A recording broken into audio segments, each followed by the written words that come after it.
দর্শক আসসালামু আলাইকুম, স্বাগত জানাচ্ছি আমার কথা শুনবার জন্য। বিএনপি সহ বাংলাদেশের এই মুহূর্তে অ্যাক্টিভ রাজনৈতিক দলগুলো সবার কিন্তু একটাই দাবি, যত দ্রুত সম্ভব বাংলাদেশে নির্বাচন আয়োজনের জন্য তারা দাবি জানাচ্ছেন। একই সাথে প্রধান উপদেষ্টা সহ উপদেষ্টা মণ্ডলীর উপর তারা বিভিন্নভাবে চাপ প্রয়োগ করছেন যেন দ্রুত নির্বাচন দেওয়া হয়। যদিও প্রধান উপদেষ্টা সহ এবং উপদেষ্টা মণ্ডলীগণ দাবি করছেন, তারা বলছেন যে অবশ্যই আমরা নির্বাচন দিব, নির্বাচন দেওয়ার পক্ষে আমরা যেন নির্বাচন দিয়ে দ্রুত চলে যেতে চাই, কিন্তু তার আগে কিছু সংস্কার করা দরকার, সংস্কার করা জরুরি। যে সংস্কারের জন্যই মূলত এই আন্দোলন, এই সংগ্রাম, সেই সংস্কারগুলো অন্তত তাদের করতে দেওয়া উচিত। তারা এটা দাবি করছেন, তারা এটা বলছেন। কিন্তু আমরা সাধারণ মানুষ কি চাই? আমরা সাধারণ মানুষ চাই আসলে সংস্কারগুলো হোক, কারণ এই সংস্কারগুলো কোনো রাজনৈতিক দলের, সরকারের দ্বারা সম্ভব নয়। আগামী 50 বছর যদি বিএনপি ক্ষমতায় থাকে, বিএনপি কোনো সংস্কার করবে না, এটা সবাই জানে। আওয়ামী লীগ যেমন করেনি।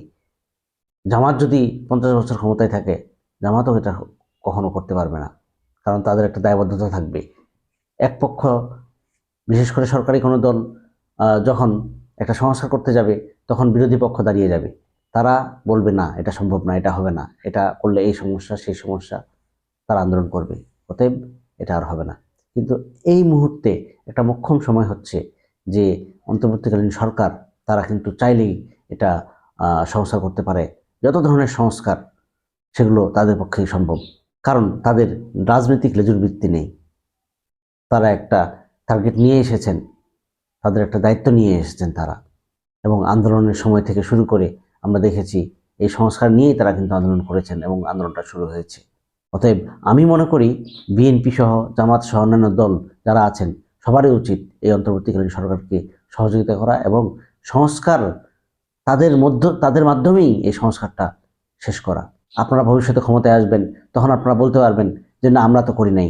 আপনাদেরকে যদি প্রশ্নের মুখোমুখি হতে হয়, আপনাদেরকে যদি কেউ প্রশ্ন করে যে আপনারা এই সংস্কার করেছেন কেন, আপনারা বলতে পারবেন না, আমরা তো এটা করিনি, এটা তো অন্তর্বর্তীকালীন সরকার করেছে। এইটুকু অন্তত জায়গা থাকে আপনাদের জন্য। এজন্যই এই সুযোগটা আমাদের হাতছাড়া করা মোটেই উচিত নয়। যা বলছিলাম দর্শক, নির্বাচন দাবি করে আসছে বিএনপি, জামাত সহ অন্যান্য দলগুলো। তাদের দাবি যত দ্রুত সম্ভব আগামী মাসে যেন, যত দ্রুত মানে কি, যদি সম্ভব হয় আগামী মাসে নির্বাচন আয়োজনের ব্যবস্থা করা, এরকমই কিন্তু অনেকেই দাবি করেন। গতকালকে বিএনপির স্থায়ী কমিটির মিটিং হয়েছে, জরুরি একটি মিটিং হয়েছে। সেই মিটিংয়ে আমি একটু রিপোর্টটা পড়ে আসি, তাহলে বিষয়টা ক্লিয়ার হয়ে যাবে তাদের আসলে এই মিটিং থেকে কি পাওয়া গেল। চলতি বছরের মাঝামাঝিতেই জাতীয় নির্বাচন অনুষ্ঠানে দাবি তুলবে বিএনপি। দলটির শীর্ষ নেতারা মনে করছেন, বর্তমানে স্থানীয় সরকার নির্বাচনের যে আলোচনা চিন্তা, সেটা জাতীয় নির্বাচনের সময়ক্ষেপণ মাত্র। অন্তর্বর্তী সরকারের উচিত স্থানীয় সরকার নির্বাচনের চিন্তা বাদ দিয়ে জন আকাঙ্ক্ষা অনুযায়ী চলতি বছরের মাঝামাঝিতে জাতীয় নির্বাচনের ব্যবস্থা করা এবং এর সকল আয়োজন সম্পন্ন করা। আসল কথা হচ্ছে এটা, স্থানীয় সরকারের নির্বাচনের যে প্রক্রিয়া অন্তর্বর্তীকালীন সরকার চাচ্ছে, এই প্রক্রিয়াটা আগেই শুরু হোক, তারপর জাতীয় নির্বাচন। কিন্তু বিএনপি গতকালকে যে স্থায়ী কমিটির বৈঠক হয়েছে, সেই বৈঠকে তারা সিদ্ধান্ত নিয়েছে, এজন্য তারা চাপ তৈরি করবে। প্রয়োজনে এই বছরের মাঝামাঝি সময়েই নির্বাচনটা যেন তারা দিয়ে দেয় অন্তর্বর্তীকালীন সরকার। যদিও আমরা অন্তর্বর্তীকালীন সরকারের উপদেষ্টা বা বৈষম্য বিরোধী ছাত্র আন্দোলন বা নাগরিক কমিটির নেতাদের বলতে শুনি, তারা নির্বাচন দেওয়ার জন্যই কিন্তু এই বিপ্লব করে নাই, সংস্কারকে সামনে রেখেই তারা কিন্তু এই আন্দোলন করেছে। এতদিন আমরা বলতে শুনেছি কিছু সংস্কার করলে করুক, সমস্যা নেই, কিন্তু নির্বাচন চাই। এখন বিএনপি সেই জায়গা থেকেও সরে আসলো এবং তারা এখন দাবি করছে যে আগামী এই বছরের মাঝামাঝি সময়ের মধ্যেই তারা চাপ প্রয়োগ করবে। শুধু তাই নয়, এবছরেই যেন নির্বাচনটা হয়, সেজন্য তারা চাপ তৈরি করবে এক ধরনের। এটাই হচ্ছে তাদের সেই স্থায়ী কমিটির বৈঠকের সিদ্ধান্ত।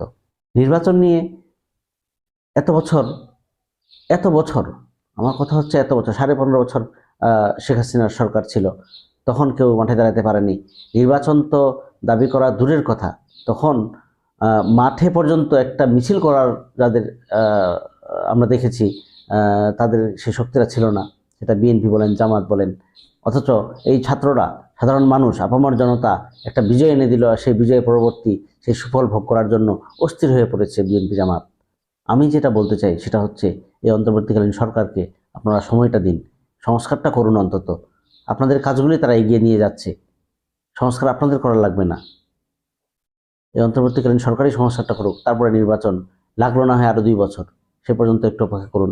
আর আপনাদের দলকে আপনারা ভালো মতো গুছান। দলের নেতাকর্মীদের আপনারা কন্ট্রোলে নিয়ে আসেন, সেটা বিএনপি হোক, জামাত হোক। আপনারা নিজেরা মারামারি করবেন না, আপনারা নিজেরা রেষারেষি করবেন না। চাঁদাবাজি, মাস্তানি, দখলবাজি এসব থেকে বেরিয়ে আসুন, কারণ মানুষ এসব চায় না। আর সংস্কার করেই তারপরে নির্বাচনটা হোক। এতে 2 বছর যদি লাগে আপনারা সময় দিন, প্লিজ আপনারা সময় দিন। এটাই আমার শুধু বক্তব্য। ধন্যবাদ। আসসালামু আলাইকুম।